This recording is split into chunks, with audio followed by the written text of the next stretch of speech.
Sustainability, the Revue, is a fun and sometimes irreverent look at the topic of sustainability using music, skits, and just a little bit of dance in order to get the message across.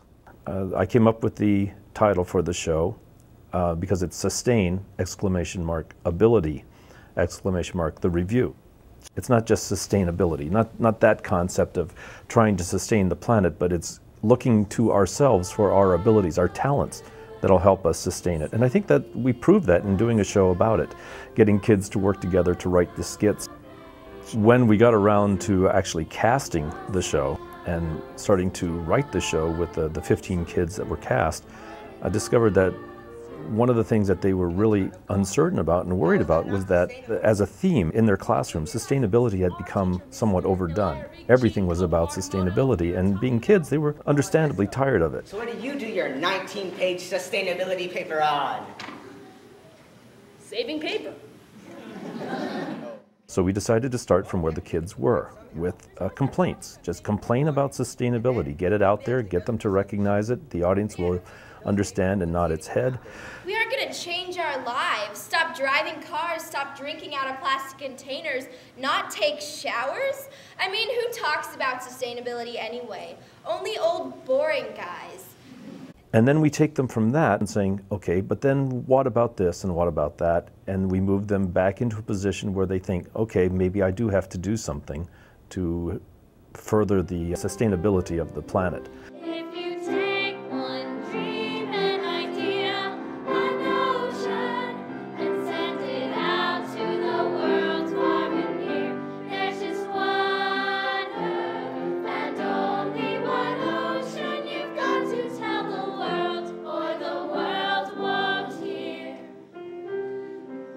In the beginning I wrote because it's a set with a preacher talking because the kids were being preached to about sustainability.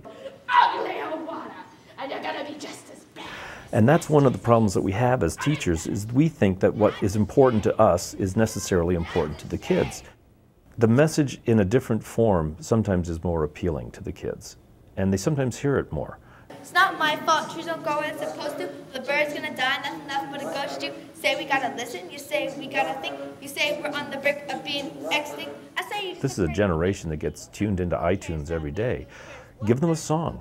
Give them something that will resonate with them, not just something that you say, okay, here's your assignment. One of my favorite numbers in the show is one I wrote called Daniel's Song, and it's in honor of Daniel Dangren, a student here at Punahou who, when he was in 7th grade, was part of a group of students, faculty, and administration who were meeting on the topic of sustainability.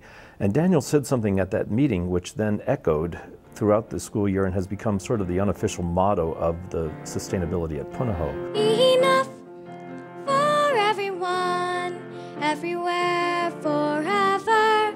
Enough for everyone, no one without, no, never. Enough, so every child lives a life of wonder.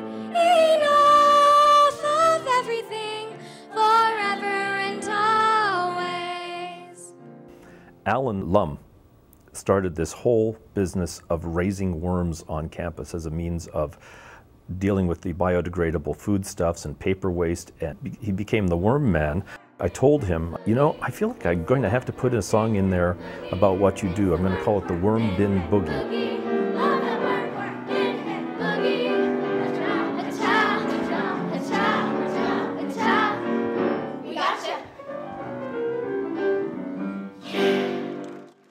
After the preaching, after the complaints, after a song or two about how bad things are, then the 2nd graders come running up and they basically say, you can't say things like that because it's our world too.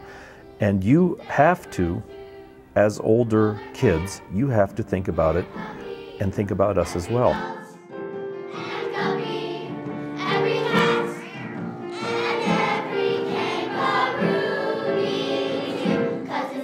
I think that's where it changed the show, at least for the 8th grade, certainly, where they saw all of these little kids, and it changed their vision of things from sustainability is a lousy topic and we're tired of it, to, well, how am I going to help these kids see a brighter future?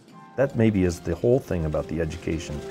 Is there something we can do? Sustainability is a larger issue than just the natural resources, because in the end, we are the resources.